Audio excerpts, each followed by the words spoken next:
First of all, Kaloy, congratulations!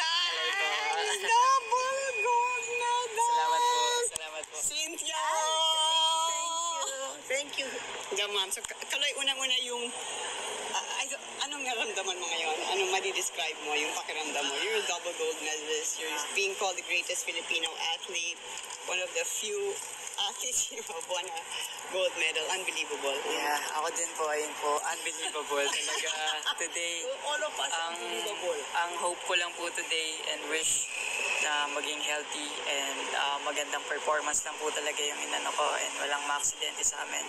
And hindi ko po in-expect na mag-gold medal po ako kasi medyo na-relax din po ako kahapon kasi parang nakuha ko na po but God is really great. Yeah. I'm so blessed by Him and I'm well protected and guided po. Sobrang thankful and grateful po sa Kanya na hindi niya kami pinabayaan lahat. Ayun po, ano din po, hindi ko rin po alam kung ano magiging reaction ko. Tama ba ako na because parang secured na yung gold mo sa floor, you got the gold, masaya na si Cynthia, parang you were able just to do your best and really parang relax and do your routine kung ano yung ginagawa mo sa practice. Yes po, kanina po parang all out na po talaga ako. Kahit ano mangyari, I'm grateful na already. Hindi pa nagsisimula rin yung competition. Like, I know may mga challenges kasi nga kahapon, like, di rin ako nakatulog maayos. After you won the gold? Kasi feeling ko yung nerves ko, hype pa din sila. Adrenaline pa rin. Pinipilit ko na matulog. Pero pag pumipikit ako, hindi talaga ako makatulog po. So yeah, I have to take a lot of naps po bago mag-competition.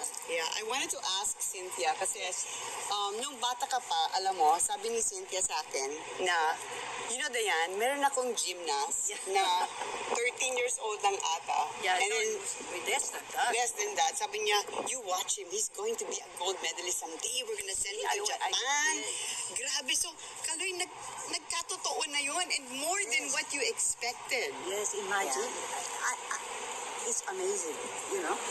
That my dream come true. Ang masasabi ko po doon, grabe po yung trust and yung pagbilib, paniniwala po niya sa akin.